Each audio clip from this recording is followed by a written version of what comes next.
നമസ്കാരം.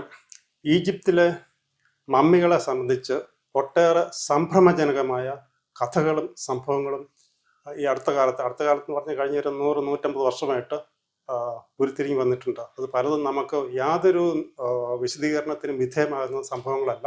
കഴിഞ്ഞ കുറേ വർഷങ്ങൾ ഈ മമ്മികളെ സംബന്ധിച്ച് സംഭവിച്ചിട്ടുള്ളത്.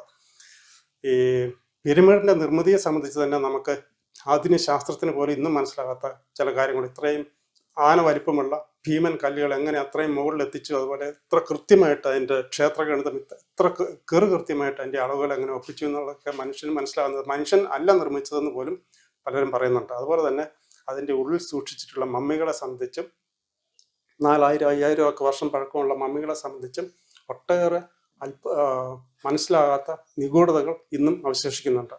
ഏതായാലും ഈ മെഡീവൽ കാലഘട്ടത്തിന് ശേഷം ഈ മമ്മികൾ, അതായത് ഈ ഇങ്ങനെ സൂക്ഷിച്ചു വെച്ചിട്ടുള്ള ഈ മൃതശരീരങ്ങൾ നല്ല ഒന്നാം തരം മരുന്നാണെന്നൊരു മിഥ്യാധാരണയോ അല്ല എന്തോ ഒരു ധാരണ യൂറോപ്പിൽ രൂപം കൊണ്ടു. അങ്ങനെ ഈ കിട്ടുന്ന ശവശരീരങ്ങളെല്ലാം യൂറോപ്പിലെ ആൾക്കാർ, അവിടെയുള്ള വൈദ്യന്മാർ, പാരമ്പര്യ വൈദ്യന്മാർ മേടിച്ചുകൊണ്ട് പോയി ആ ശവശരീരം ഇടിച്ച് പൊടിച്ച് ചതച്ച് മരുന്നാക്കി പല രൂപത്തിൽ യൂറോപ്പിലെ രോഗികളെ തീറ്റിക്കുകയും പലതരം ചികിത്സകൾ അത് ഉപയോഗിച്ച് നടത്തുകയൊക്കെ ചെയ്തു വന്നിട്ടുണ്ട്. അങ്ങനെ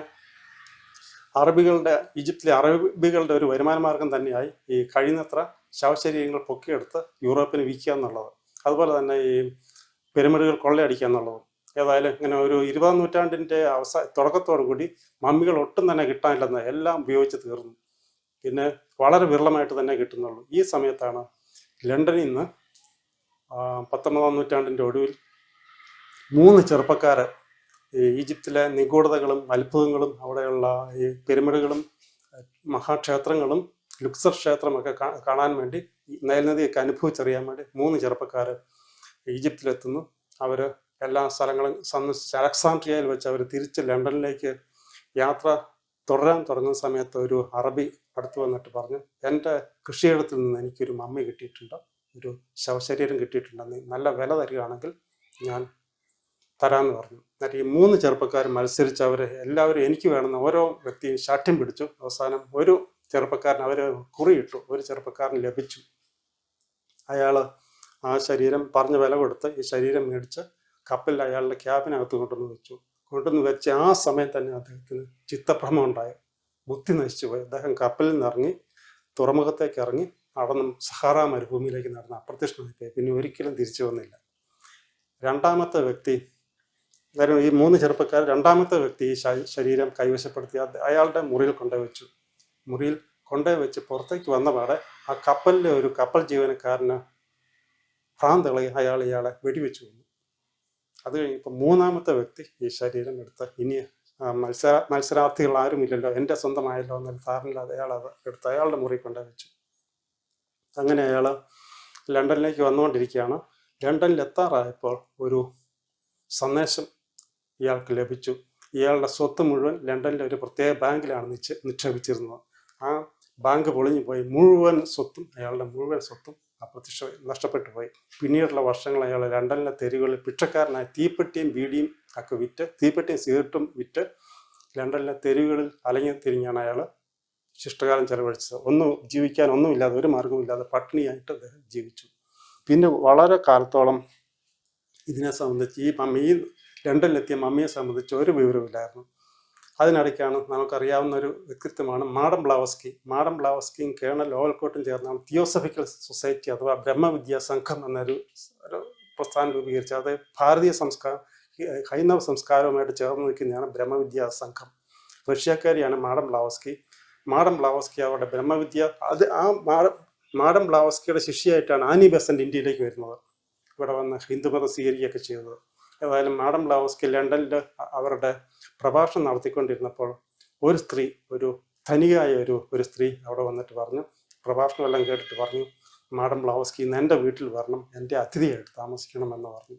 അത് കേട്ട് മാഡം ബ്ലാവസ്കി സമ്മതിച്ചു. ഈ ധനികയായ വിധവയുടെ വീട്ടിലേക്ക് അന്ന് വൈകുന്നേരം എത്തി. അവിടെ ആ വീട്ടിൽ കയറിയ പാടെ ആ സ്ത്രീ മാഡം ബ്ലാവസ്കി ഞെട്ടി വിറയ്ക്കാൻ തുടങ്ങി. ആ സ്ത്രീ പറഞ്ഞു, ഇത് പിശാച് ബാധിതമായ ഒരു ഭവനമാണ്, ഇവിടെ എനിക്ക് ജീവിക്കാൻ പറ്റില്ലെന്ന് പറഞ്ഞു.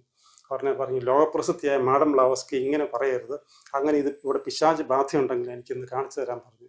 മാഡം ബ്ലാവസ്കി അതൊരു വെല്ലുവിളിയായിട്ട് ഏറ്റെടുത്ത് ആ വീട് മുഴുവൻ പരതി നേരെ ആ വീടിൻ്റെ നിലവറയിൽ കിടക്കുന്ന ഈ പറഞ്ഞ മമ്മി. അവർ പറഞ്ഞു ഉടൻ തന്നെ ഇത് ഇവിടുന്ന് മാറ്റുന്നത് നിങ്ങൾക്ക് നല്ലതാണ്, ഇത് അപകടകാരിയാണ്, ഇവിടെ വെച്ചുകൊണ്ടിരിക്കരുതെന്ന് പറഞ്ഞു. ആ സമയത്ത് ലണ്ടൻ മ്യൂസിയത്തിൻ്റെ തലവൻ ഒരു ഡോക്ടർ ബ്രിഡ്ജാണ്. ഡോക്ടർ ബ്രിഡ്ജിനെ ഇവർ ബന്ധപ്പെട്ടിട്ട് പറഞ്ഞു എൻ്റെ കൈവശം ഇങ്ങനെ ഒരു മമ്മി ഇരിപ്പുണ്ട്, സൗജന്യമായി ഒന്നും തരണ്ട, സൗജന്യമായിട്ട് തരാമെന്ന് പറഞ്ഞു. അത് കേട്ട് അദ്ദേഹം 2 പേരെ വിട്ടു, 2 പോർട്ടേഴ്സിനെ വിട്ടു. ഇവർ 2 പേരും വന്ന് ഈ ശരീരം എടുത്തുകൊണ്ട് പോയി പോകുന്ന വഴിക്ക് ഒരാളുടെ വീണ് കാലൊടിഞ്ഞു പോയി. രണ്ടാമത്തെ ആൾ ആർക്കും മനസ്സിലാവാത്ത കാരണങ്ങളാൽ കുറച്ച് കഴിയുമ്പോൾ മരിച്ചും പോയി. ഏതായാലും ഈ മൃതശരീരം ഈ ലണ്ടൻ മ്യൂസിയത്തിലെത്തി. അവിടെ വന്നപ്പോൾ തൊട്ട് വലിയ പ്രശ്നങ്ങൾ തുടങ്ങി, ഭീകരമായ അനുഭവങ്ങളൊക്കെ വരാൻ തുടങ്ങി. ഉദാഹരണമായിട്ട് അവിടെ ഒരു വേലക്കാരി, ഈ തൂപ്പുകാരി വന്ന് ഈ മുറിയെല്ലാം തൂത്ത് തുറച്ചുകൊണ്ടിരുന്നപ്പോൾ വേലക്കാരിയുടെ പുത്രൻ വന്ന് ഈ മൃതശരീരം നോക്കി അതിനെ എന്തോ പരിഹസിച്ചു. കുറച്ച് കഴിയുമ്പോൾ ആ കുട്ടി മരിച്ചുപോയി. ഇങ്ങനെ ഒട്ടേറെ ദുർമരണങ്ങൾ അവിടെ സംഭവിച്ചു കഴിഞ്ഞപ്പോൾ ഡോക്ടർ ബ്രിഡ്ജ് തീരുമാനിച്ചു ഇത് ഇവിടുന്ന് മാറ്റുന്നതാണ് നല്ലത്. ഒത്തിരി സംഭവങ്ങൾ അവിടെ ഉണ്ടായി. ഉദാഹരണമായിട്ട് വലിയ സീൽക്കാരങ്ങൾ കേൾക്കുകയും ശബ്ദങ്ങൾ ഉണ്ടാകുകയൊക്കെ ചെയ്തു. ഇത് കഴിഞ്ഞപ്പോൾ ഇതിവിടെ വെച്ചുകൊണ്ടിരിക്കണം, നമുക്ക് ഒഴിവാക്കാൻ തീരുമാനിച്ചു. ഈ സമയത്താണ് 2012 അമേരിക്കയിലേക്ക് പുറപ്പെടാൻ വേണ്ടി ഒരിക്കലും മുങ്ങാനാവാത്ത കപ്പലായ ടൈറ്റാനിക് തയ്യാറെടുത്ത് നിൽക്കുന്നത്. 1912 ഏപ്രിൽ മാസത്തിൽ ഈ കപ്പൽ യാത്ര പുറപ്പെടുന്നതിന് മുമ്പായിട്ട് ആ കപ്പലിലെ വളരെ ധനികനായ ഒരു യാത്രക്കാരന് ഈ മൃതശരീരം വാങ്ങിച്ചു. അയാളത് കപ്പലിൽ കൊണ്ടുവച്ചു. മനുഷ്യൻ്റെ ഒരു ദുരഭിമാനമായിരുന്നു ഒരിക്കലും മുങ്ങാനാവാത്ത കപ്പൽ എന്ന ഒരു എഞ്ചിനീയറിംഗ് വിസ്മയം ടൈറ്റാനിക്. അത് ലോകത്തിലെ അന്നത്തെ ഏറ്റവും വലിയ ആഡംബര കപ്പലായിരുന്നു. ആയിരക്കണക്കിന് യാത്രക്കാരുമായിട്ട് ബ്രിട്ടനിലെ സതാംപ്ടൺ തുറമുഖത്ത് നിന്ന് ന്യൂയോർക്കിലേക്ക് പുറപ്പെട്ട ഈ കപ്പൽ ഒരിക്കലും മുങ്ങില്ലെന്നായിരുന്നു എല്ലാവരുടെയും ധാരണ. അങ്ങനെ ഒരു ദുരഭിമാനം ഉണ്ടായിരുന്നു. ഈ കപ്പലിലാണ് ഈ ധനികൻ ആ മമ്മി കൊണ്ടുപോയി വെച്ചത്. അങ്ങനെ അവിടുന്ന് ഈ കപ്പൽ യാത്ര തുറന്നു. പിന്നീട് മധ്യ അറ്റ്ലാന്റിക്കിൽ വെച്ച് ഒരു മഞ്ഞുമലയുമായി ഇടിച്ച് ഈ കപ്പൽ ആഴിയുടെ അന്തരാളങ്ങളിലേക്ക് അപ്രത്യക്ഷമായി. അതിനോടൊപ്പം ഈ മമ്മി അപ്രത്യക്ഷമായി എന്നുള്ളതാണ് സംഭവം. ഇത് എസ്കേപ്പ് അറ്റ് കാർഡിൻ്റെ ആഫ്രിക്കൻ ഡയറി എന്ന പുസ്തകത്തിൽ പരാമർശിച്ചിട്ടുള്ള ഒരു സംഭവം കൂടിയാണ്.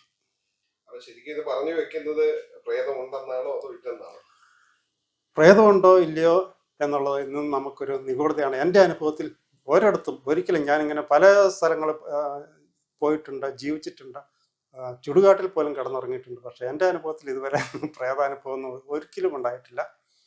പക്ഷേ മമ്മികളെ സംബന്ധിച്ച് ഇങ്ങനെ ഒത്തിരി കഥകൾ പ്രചരിക്കുന്നുണ്ട്. അതിനകത്ത് പലതിനും തീർച്ചയായിട്ടും ചരിത്രവുമായിട്ട് വളരെ അടുത്ത ബന്ധവുമുണ്ട്, പലതും സത്യവുമാണ്. ഉദാഹരണമായിട്ട് ടോട്ടൻഖമോൺ എന്ന രാജാവിൻ്റെ കല്ലറ, ടൂമ്പ് തുറന്ന കഥ വളരെ പ്രസിദ്ധമാണ്. അതൊരു പക്ഷെ നമുക്ക് വേറൊരു എപ്പിസോഡായിട്ട് ചെയ്യാവുന്നതാണ്. അത് ഇന്നും മനുഷ്യന് മനസ്സിലാകാത്ത ഭയങ്കര നിഗൂഢതയാണ്, അതോടനുബന്ധിച്ചുണ്ടായ ദുരന്തങ്ങളൊക്കെ.